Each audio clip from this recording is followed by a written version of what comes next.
آقا کریم رؤوف الرحیم صلی اللہ تعالی علیہ وسلم کے پیارے دیوان، جیسا کہ ہم اور آپ جانتے ہیں تراویح کی نماز رمضان مبارک میں ادا کی جاتی ہے اور یہ سنت موقدہ ہے، لیکن اس کی رکعتیں کتنی ہیں اس میں تھوڑا اختلاف ہے۔ کچھ کہتے ہیں 8 رکعتیں اور کچھ کہتے ہیں اکثر کہتے ہیں اس پر اجماع ہے، اور جمہور کا یہی قول ہے کہ تراویح کی رکعتیں جو ہے وہ 20 رکعت ہے۔ آقا کریم علیہ السلام کے پیارے دیوانوں، اس تعلق سے احادیث کی روشنی میں ہمیں پتہ چلتا ہے کہ تراویح کی جو رکعتیں ہیں وہ 20 ہے۔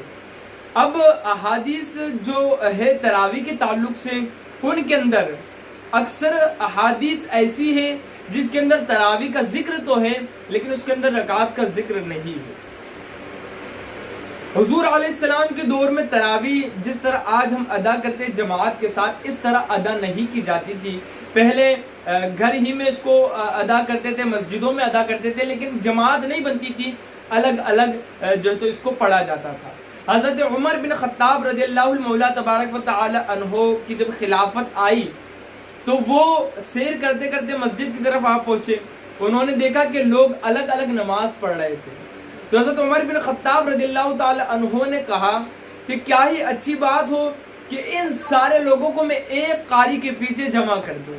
حضرت عمر بن خطاب رضی اللہ تعالی عنہ نے حضرت ابی بن کعب رضی اللہ عنہ کو امام بنایا، اور ان کے پیچھے، ان قاری کے پیچھے تمام لوگوں نے نماز ادا کی۔ پھر وہاں پر 20 رکعتیں ادا ہوئی، تو یہاں سے 20 رکعت بھی واضح ہو گئی، اور دوسرا کہ وہاں پر جماعت بنی، تو جماعت بنانا تراویح کے لیے وہ بھی واضح ہو گیا، اور یہ بدعت ہے۔ تو حضرت عمر بن خطاب رضی اللہ تعالیٰ عنہ نے کہا کہ یہ کیا ہی اچھی بدعت ہے۔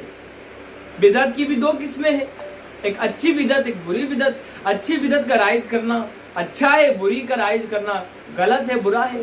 تو آقا کریم صلی اللہ علیہ وسلم کے پیارے دیوانوں، اس حدیث سے ہمیں پتہ چلا۔ اسی طریقے سے حضرت انس بن مالک رضی اللہ تعالیٰ عنہ کی بھی ایک حدیث ہے جس کے اندر انہوں نے کہا کہ آقا کریم صلی اللہ علیہ وسلم تراویح کی نماز پڑھتے تھے اور 20 رکعت پڑھتے تھے، اور دوسری بھی روایاتیں ہیں احادیث کے اندر موجود ہے جس کے اندر اس کی وضاحت ہے کہ تراویح کی رکعتیں 20 ہے۔